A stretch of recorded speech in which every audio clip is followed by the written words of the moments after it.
কফালা হওয়ার আগে কোম্পানি অথবা কফিল আপনার 100% খেয়াল রাখতে হবে যে আপনার কিওয়াতে কোনো কন্টাক্ট আছে কিনা। যদি আসসালামু আলাইকুম, যেসব ভাইয়েরা সৌদি প্রবাসীরা, আপনারা কফিল ছাড়া কিভাবে কফালা হতে পারবেন। সর্বপ্রথম কি কফালা হওয়াটা আসলে একটা সেন্সিটিভ ব্যাপার। টাকা নিয়ে এই লেনদেন করাটা ঠিক না। আর আপনার সর্বপ্রথম জানতে হবে কি যে আপনার কফালা হতে কত টাকা খরচ হতে পারে।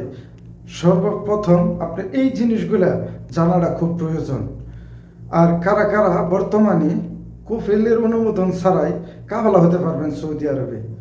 যেসব ভাইদের কফিল ছাড়া কাফালা হওয়ার সুযোগ রয়েছে, মানে এই সৌদি আরবে যদি আপনি কোনো কোম্পানির মাধ্যমে এসে থাকেন, সর্বপ্রথম আপনার যদি আকামা না বানায় থাকে, আপনার যদি আকামা না হয়ে থাকে, আসছেন 3 মাসের উপরে হয়ে গেছে, আপনি যদি বর্ডার নাম্বার দিয়ে আপনার নিজের একটা অফশোর খুলে নেন কি অথবা কিউআই অ্যাকাউন্ট খুলে নেন, আপনার কোম্পানি আপনাকে আকামা বানিয়ে দেয় নাই, তারা চাইলে কফালা হতে পারবেন।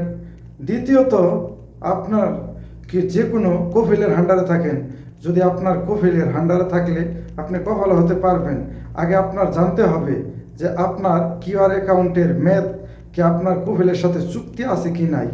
মানে কুয়াতে ঢুকে অবশ্যই আপনার দেখতে হবে যে যেহেতু আমার কফিল আকামা বানাইতেছেন, আমি টাকা কুয়াতে আছে কিনা।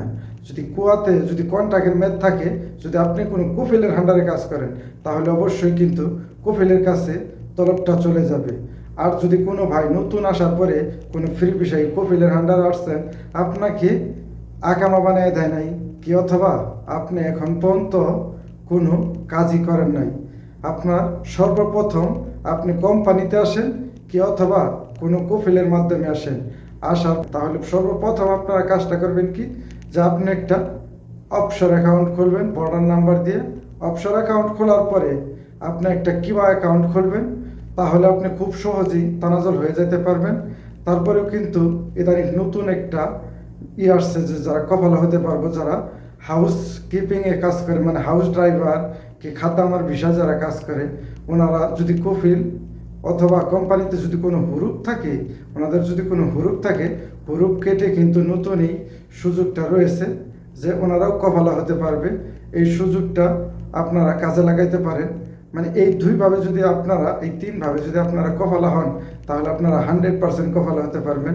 অবশ্যই কফালা হওয়ার আগে কোম্পানি অথবা কফিল আপনার 100% খেয়াল রাখতে হবে যে আপনার কিওয়াতে কোনো কন্ট্রাক্ট আছে কিনা। যদি কন্ট্রাক্ট মেয়াদ থাকে, তাহলে যদি আপনি তলব পাঠান, আপনার কোম্পানির কাছে চলে যাব। আর যদি তলব পাঠান, আপনার কফিলের কাছে চলে যাব। মানে এই 2টা জিনিস সবসময় আপনার খেয়াল করতে হবে। যদি আপনার এই 2টা জিনিস না থাকে কিওয়াতে, তাহলে আপনি 1 মিনিটেই কফালা হয়ে যেতে পারবেন এই সৌদি আরবে।